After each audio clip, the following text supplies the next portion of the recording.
Hi all, ഇത് നമ്മുടെ പള്ളിപ്പെരുന്നാളിൻ്റെ നൈറ്റിലെ വിശേഷങ്ങളാണ് കേട്ടോ. അപ്പോൾ അന്ന് ഞാൻ ക്യാപ്ചർ ചെയ്ത കുറച്ച് വീഡിയോസാണ്. നമ്മുടെ ഈ ഭാഗത്തൊക്കെ എന്ന് പറഞ്ഞു കഴിഞ്ഞാൽ പള്ളിപ്പെരുന്നാൾ എന്ന് പറഞ്ഞാൽ മെയിനായിട്ടും പിണ്ടി ഡിസൈൻ ചെയ്യുക, പിണ്ടി കുത്തുക, പിന്നെ മാല ബൾബ് ഇടുക, കുറേ പടക്കം പൊട്ടിക്കുക. പിന്നെ മെയിനായിട്ടും നമ്മുടെ റിലേറ്റീവ്സ് എല്ലാം പള്ളിപ്പെരുന്നാളിനാട്ടോ വരിക. അപ്പോൾ പള്ളിപ്പെരുന്നാൾ ഈസ് ഓൾമോസ്റ്റ് ലൈക്ക് റീയൂണിയൻ എന്ന് വേണമെങ്കിൽ നമുക്ക് പറയാം. അപ്പോൾ എല്ലാവരും ഒന്നിച്ച് വരും, നമ്മളെല്ലാവരും ഒന്നിച്ചിരുന്ന് ഫുഡ് കഴിക്കും, കുറേ നേരം സംസാരിക്കും, കുറേ പടക്കം പൊട്ടിക്കും. അതിലൊക്കെയാണ് നമ്മുടെ സന്തോഷം കേട്ടോ. നമ്മുടെ ഭാഗത്തൊക്കെ അങ്ങനെയാണ് നമ്മൾ പള്ളിപ്പെരുന്നാൾ സെലിബ്രേറ്റ് ചെയ്യുക. നിങ്ങളുടെ ഏരിയയിൽ എങ്ങനെയാണെന്നൊന്ന് കമൻറ്റ് ചെയ്യണേ. ഇങ്ങനെയൊക്കെയാണോ, എന്തെങ്കിലും സ്പെഷ്യാലിറ്റീസ് ഉണ്ടോ, അതൊക്കെ ഒന്ന് കമൻറ്റ് ചെയ്യണം കേട്ടോ. ഓക്കെ.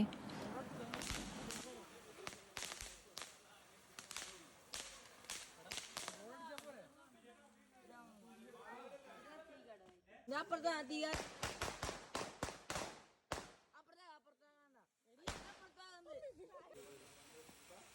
കത്തി